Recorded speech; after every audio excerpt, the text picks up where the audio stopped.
So I think marketing and advertising is a big one. I've got a lot of customers that, like Amazon, for example, we announced a generative AI ads capability.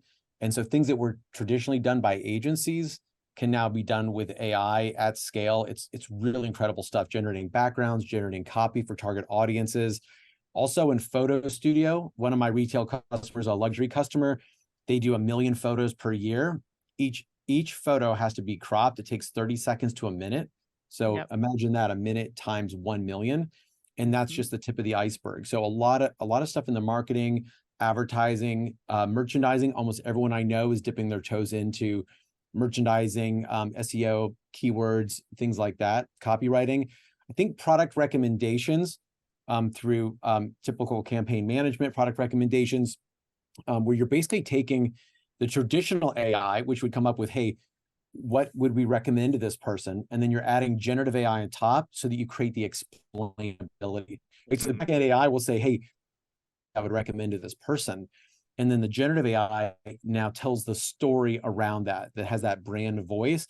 And they're telling the why we think that would be good for you and why it's on trend for this season or why it really matters. And so a lot of people don't know the difference between the AI and the generative AI.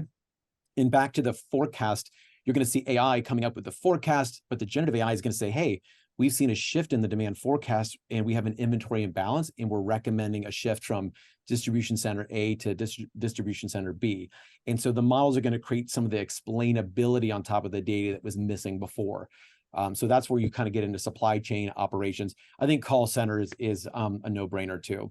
Yeah, pull it back for customer service. Like let's hit that angle too. Like where specifically in customer service are we going to see this impact retailers the most? Or where are they going to start adopting it the most quickly? I think right out of the gate, call analytics. So what was the customer feeling? Is there a risk of litigation? That's a use case I was working with one of my customers. Do we see any risk of litigation? Do we see customer churn? What did the agent commit to? Give me a summary of the call. Give it to me in Spanish, Portuguese, Mandarin, German, Spanish, right? So those types of things, like the multinational, multi-language capabilities there. So those are all things that once a call completes, we can get answers, like really powerful insights to what happened on that call. I think later we'll see automation. We did a really interesting one with predictive, where when the person called, we gave the model access to the transactions of the customer. It actually predicted accurately why they were calling, so we could either automate the response or to route it. So lots of really cool use cases in the customer contact center.